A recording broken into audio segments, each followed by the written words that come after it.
Pinocchio. Il était une fois un vieux roi qui tomba malade.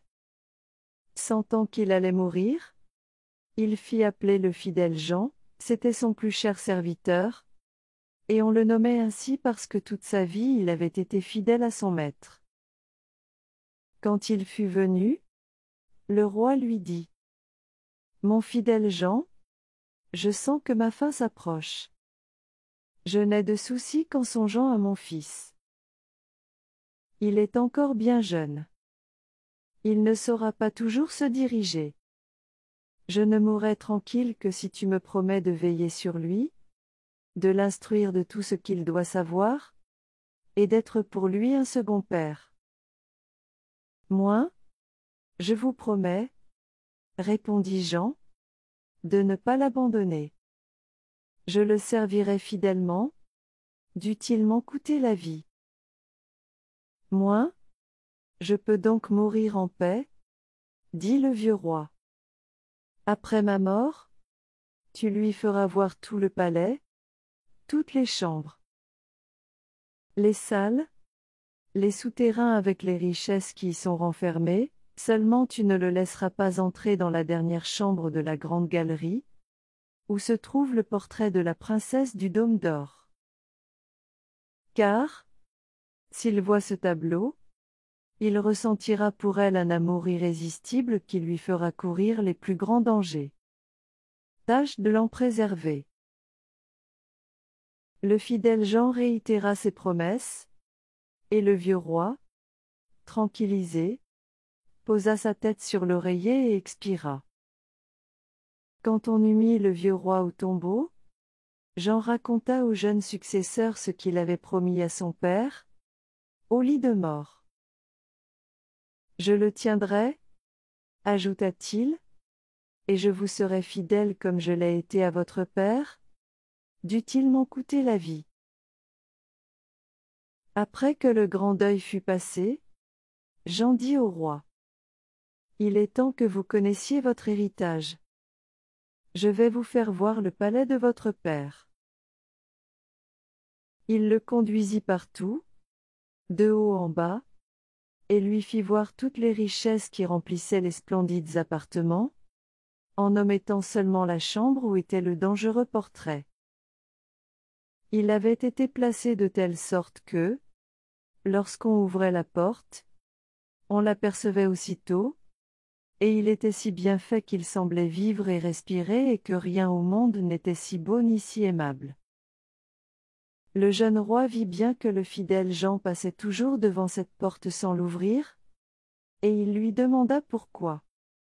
« C'est, » répondit l'autre, « parce qu'il y a dans la chambre quelque chose qui vous ferait peur. » « Moi, j'ai vu tout le château, » dit le roi, « je veux savoir ce qu'il y a ici. » Et il voulait l'ouvrir de force. Le fidèle Jean le retint encore et lui dit : « J'ai promis à votre père, à son lit de mort, de ne pas vous laisser entrer dans cette chambre, il en pourrait résulter les plus grands malheurs pour vous et pour moi. » « Moi, le malheur le plus grand, » répliqua le roi, « c'est que ma curiosité ne soit pas satisfaite. Je n'aurai de repos que lorsque mes yeux auront vu. Je ne sors pas d'ici que tu ne m'aies ouvert. » Le fidèle Jean, voyant qu'il n'y avait plus moyen de s'y refuser, alla, le cœur bien gros et en soupirant beaucoup, chercher la clé au grand trousseau. Quand la porte fut ouverte, il entra le premier, tâchant de cacher le portrait avec son corps. Tout fut inutile, le roi, en se dressant sur la pointe des pieds, l'aperçut par-dessus son épaule. Mais en voyant cette image de jeune fille si belle et si brillante d'or et de pierreries, il tomba sans connaissance sur le parquet. Le fidèle Jean le releva et le porta sur son lit, tout en murmurant : « Le malheur est fait. Grand Dieu, qu'allons-nous devenir ? » Et il lui fit prendre un peu de vin pour le réconforter. Le premier mot du roi, quand il revint à lui, fut pour demander quel était ce beau portrait. C'est celui de la princesse du Dôme d'Or, répondit le fidèle Jean. Moi, mon amour pour elle est si grand, continua le roi, que, si toutes les feuilles des arbres étaient des langues, elles ne suffiraient pas à l'exprimer. Ma vie tient désormais à sa possession. Tu m'aideras, toi qui es mon fidèle serviteur. Le fidèle Jean réfléchit longtemps à la manière dont il convenait de s'y prendre, car il était difficile même de se présenter devant les yeux de la princesse. Enfin, il imagina un moyen, et dit au roi. Tout ce qui entoure la princesse est d'or, chaises, plats, tables, gobelets, meubles de toute espèce. Vous avez 5 tonnes d'or dans votre trésor. Il faut en confier une aux orfèvres pour qu'ils vous en fassent des vases et des bijoux d'or de toutes les façons, des oiseaux, des bêtes sauvages, des monstres de 1000 formes. Tout cela doit plaire à la princesse. Nous nous mettrons en route avec ce bagage, et nous tâcherons de réussir. Le roi fit venir tous les orfèvres du pays, et ils travaillèrent nuit et jour jusqu'à ce que tout fût prêt. Quand on en eut chargé un navire, le fidèle Jean prit des habits de marchand, et le roi en fit autant, pour que personne ne pût le reconnaître. Puis ils mirent à la voile et naviguèrent jusqu'à la ville où demeurait la princesse du Dôme d'Or. Le fidèle Jean débarqua seul, et laissa le roi dans le navire. Peut-être, lui dit-il, ramènerai-je la princesse. Ayez soin que tout soit en ordre, que les vases d'or soient exposés et que le navire soit paré et en fête. Là-dessus il remplit sa ceinture de plusieurs bijoux d'or, et se rendit directement au palais du roi. Il vit en entrant dans la cour une jeune fille qui puisait de l'eau à une fontaine avec 2 seaux d'or. Comme elle se retournait pour s'en aller, elle aperçut l'étranger et lui demanda qui il était. « Je suis marchand, répondit-il. Et ouvrant sa ceinture, il lui fit voir ses marchandises. « Que de belles choses !» s'écria-t-elle. Et, posant ses seaux à terre, elle se mit à considérer tous les bijoux les uns après les autres. « Il faut, dit-elle, que la princesse voie tout cela. Elle vous l'achètera, elle qui aime tant les objets d'or. » Et, le prenant par la main, elle le fit monter dans le palais, car c'était une femme de chambre.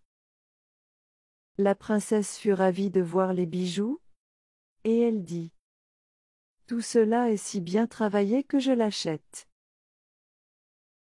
Mais le fidèle Jean répondit : « Je ne suis que le serviteur d'un riche marchand. Tout ce que vous voyez ici n'est rien auprès de ce que mon maître a dans son navire. Vous y verrez les ouvrages les plus beaux et les plus précieux. » Elle voulait se les faire apporter, mais il dit : « Il y en a trop, il faudrait trop de temps et trop de place. Votre palais n'y suffirait pas. » Sa curiosité n'en était que plus excitée, et enfin elle s'écria : « Eh bien, conduis-moi à ce navire, je veux aller moi-même voir les trésors de ton maître. » Le fidèle Jean la mena tout joyeux au navire, et le roi, en la voyant, la trouva encore plus belle que son portrait. Le cœur lui en bondissait de joie. Quand elle fut montée à bord, le roi lui offrit la main. Pendant ce temps-là, le fidèle Jean, qui était resté derrière, ordonna au capitaine de lever l'ancre à l'instant et de fuir à toute voile. Le roi était descendu avec elle dans la chambre et lui montrait une à une toutes les pièces de la vaisselle d'or, les plats, les coupes, les oiseaux, les bêtes sauvages et les monstres. Plusieurs heures se passèrent ainsi, et, pendant qu'elle était occupée à tout examiner, elle ne s'apercevait pas que le navire marchait. Quand elle eut fini, elle remercia le prétendu marchand, et se disposa à retourner dans son palais. Mais, arrivée sur le pont, elle s'aperçut qu'elle était en pleine mer, bien loin de la terre, et que le navire cinglait à pleine voile. « Je suis trahie !» s'écria-t-elle dans son effroi. « On m'emmène. Être tombée au pouvoir d'un marchand? J'aimerais mieux mourir. » Mais le roi lui dit en lui prenant la main: « Je ne suis pas marchand. Je suis roi, et d'une aussi bonne famille que la vôtre. Si je vous ai enlevé par ruse, ne l'attribuez qu'à la violence de mon amour. Il est si fort que, quand j'ai vu votre portrait pour la première fois, j'en suis tombée sans connaissance à la renverse. » Ces paroles consolèrent la princesse. Son cœur en fut touché, et elle consentit à épouser le roi. Pendant qu'il naviguait en pleine mer, le fidèle Jean, étant assis un jour à l'avant du navire, aperçut dans l'air 3 corneilles qui vinrent se poser devant lui. Il prêta l'oreille à ce qu'elles se disaient entre elles, car il comprenait leur langage. « Eh bien, disait la première, il emmène la princesse du Dôme d'Or. »« Moi? Oui, répondit la seconde, mais il ne la tient pas encore. »« Moi? Comment? Dit la troisième. Elle est assise près de lui. »« Moi? Qu'importe, reprit la première. Quand ils débarqueront, on présentera au roi un cheval roux. Il voudra le monter. Mais, s'il le fait, le cheval s'élancera dans les airs avec lui, et on n'aura plus jamais de leurs nouvelles. Moi? Mais, dit la seconde, n'y a-t-il donc aucune ressource? Moi? Il y en a une, dit la première, il faut qu'une autre personne s'élance sur le cheval et que, saisissant dans les fontes un pistolet, elle le turoide.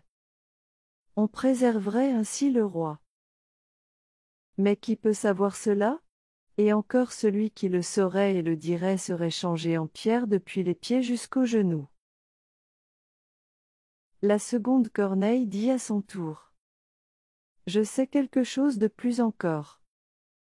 En supposant que le cheval soit tué, le jeune roi ne possédera pas encore sa fiancée. Quand ils entreront ensemble dans le palais, on lui présentera sur un plat une magnifique chemise de noces qui semblera tissée d'or et d'argent. Mais elle n'est réellement que pois et soufre. Si le roi la met, elle le brûlera jusqu'à la moelle des os. Moi? N'y a-t-il donc aucune ressource? Dit la troisième. Moi? Il y en a une, répondit la seconde, il faut qu'une personne munie de gants saisisse la chemise et la jette au feu. La chemise brûlée, le roi sera sauvé. Mais à quoi sert cela? Celui qui le saurait et le dirait se verrait changé en pierre depuis les genoux jusqu'au cœur. La troisième corneille ajouta: Je sais quelque chose de plus encore. En supposant la chemise brûlée, le jeune roi ne possédera pas encore sa femme. S'il y a un bal de noces et que la jeune reine y danse, elle s'évanouira tout d'un coup et tombera comme morte. Et elle le sera réellement si quelqu'un ne la relève pas aussitôt et ne lui suce pas sur l'épaule droite 3 gouttes de sang qu'il crachera immédiatement. Mais celui qui saurait cela, et qui le dirait serait changé en pierre de la tête aux pieds. Après cette conversation, les corneilles reprirent leur vol. Le fidèle Jean, qui avait tout entendu, resta depuis ce temps triste et silencieux. Se taire, c'était le malheur du roi. Mais parler, c'était sa propre perte. Enfin il se dit à lui-même. Je sauverai mon maître, dût-il m'en coûter la vie. Au débarquement, tout se passa comme la corneille l'avait prédit. Un magnifique cheval roux fut présenté au roi. Bien, dit-il, je vais le monter jusqu'au palais. Et il allait l'enfourcher, quand le fidèle Jean, passant devant lui, s'élança dessus, tira le pistolet des fontes et étendit le cheval roide mort. Les autres serviteurs du roi, qui n'aimaient guère le fidèle Jean, s'écrièrent qu'il fallait être fou pour tuer un si bel animal que leur roi allait monter. Mais leur roi leur dit : Taisez-vous, laissez-le faire. C'est mon fidèle, il a sans doute ses raisons pour agir ainsi. Ils arrivèrent au palais et, dans la première salle, la chemise de noces était posée sur un plat. Il semblait qu'elle fût d'or et d'argent. Le prince allait y toucher, mais le fidèle Jean le repoussa et, la saisissant avec des gants, il la jeta au feu qui la consuma à l'instant même. Les autres serviteurs se mirent à murmurer. Voyez, disait-il, le voilà qui brûle la chemise de noces du roi. Mais le jeune roi répéta encore. Il a sans doute ses raisons. Laissez-le faire. C'est mon fidèle. On célébra les noces. Il y eut un grand bal, et la mariée commença à danser. Dans ce moment le fidèle Jean ne la perdit pas des yeux. Tout à coup il lui prit une faiblesse et elle tomba comme une morte à la renverse. Se jetant sur elle aussitôt, il la releva et la porta dans sa chambre, et là, l'ayant couchée sur son lit, il se pencha sur elle et lui suça à l'épaule droite 3 gouttes de sang qu'il cracha. À l'instant même elle respira et reprit connaissance. Mais le jeune roi, qui avait tout vu et qui ne comprenait rien à la conduite de Jean, finit par s'encourroucer, et le fit jeter en prison. Le lendemain, le fidèle Jean fut condamné à mort et conduit à la potence. Étant déjà monté à l'échelle, il dit : Tout homme qui va mourir peut parler avant sa fin. En aurais-je le droit ? Moins ? Je te l'accorde, dit le roi. Moins ? Eh bien, on m'a condamné injustement, et je n'ai pas cessé de t'être fidèle. Alors il raconta comment il avait entendu sur mer la conversation des corneilles, et comment tout ce qu'il avait fait était nécessaire pour sauver son maître. Ô mon fidèle Jean, s'écria le roi, je te fais grâce. Faites-le descendre. Mais, au dernier mot qu'il avait prononcé, le fidèle Jean était tombé sans vie, il était changé en pierre. Le roi et la reine en eurent un grand chagrin. Hélas, disait le roi, tant de dévouement a été bien mal récompensé. Il fit porter la statue de pierre dans sa chambre à coucher, près de son lit. Chaque fois qu'il la voyait, il répétait en pleurant : Hélas, mon fidèle Jean, que ne puis-je te rendre la vie ? Au bout de quelque temps, la reine mit au monde 2 fils jumeaux qu'elle éleva heureusement, et qui furent la joie de leurs parents. Un jour que la reine était à l'église, et que les 2 enfants jouaient dans la chambre avec leur père, les yeux du roi tombèrent sur la statue. Et il ne put s'empêcher de répéter encore en soupirant : Hélas, Mon fidèle Jean, que ne puis-je te rendre la vie? Mais la statue, prenant la parole, lui dit: Tu le peux, si tu veux y consacrer ce que tu as de plus cher. Moi, tout ce que je possède au monde, s'écria le roi, je le sacrifierai pour toi. Moi? Eh bien, dit la statue, pour que je recouvre l'existence, il faut que tu coupes la tête à tes deux fils, et que tu me frottes tout entier avec leur sang. Le roi pâlit en entendant cette horrible condition, mais songeant au dévouement de ce fidèle serviteur qui avait donné sa vie pour lui, il tira son épée et, de sa propre main, il abattit la tête de ses enfants et frotta la pierre avec leur sang. À l'instant même la statue se ranima, et le fidèle Jean apparut frais et dispos devant lui. Mais il dit au roi: Ton dévouement pour moi aura sa récompense. Et, prenant les têtes des enfants, il les replaça sur leurs épaules et frotta les blessures avec leur sang. Au même moment ils revinrent à la vie, et se remirent à sauter et à jouer, comme si rien n'était arrivé. Le roi était plein de joie.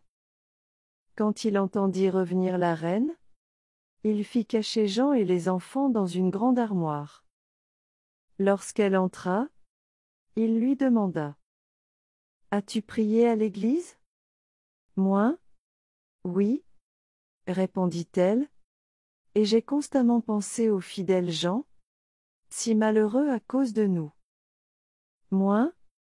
Chère femme, dit-il, nous pouvons lui rendre la vie, mais il nous en coûtera celle de nos deux fils. La reine pâlit, et son cœur se serra. Cependant elle répondit: Nous lui devons ce sacrifice à cause de son dévouement. Le roi, charmé de voir qu'elle avait pensé comme lui, alla ouvrir l'armoire et fit sortir le fidèle Jean et les deux enfants. Dieu soit loué, ajouta-t-il, il est délivré, et nous avons nos fils. Et il raconta à la reine tout ce qui s'était passé. Et ils vécurent tous heureux ensemble jusqu'à la fin.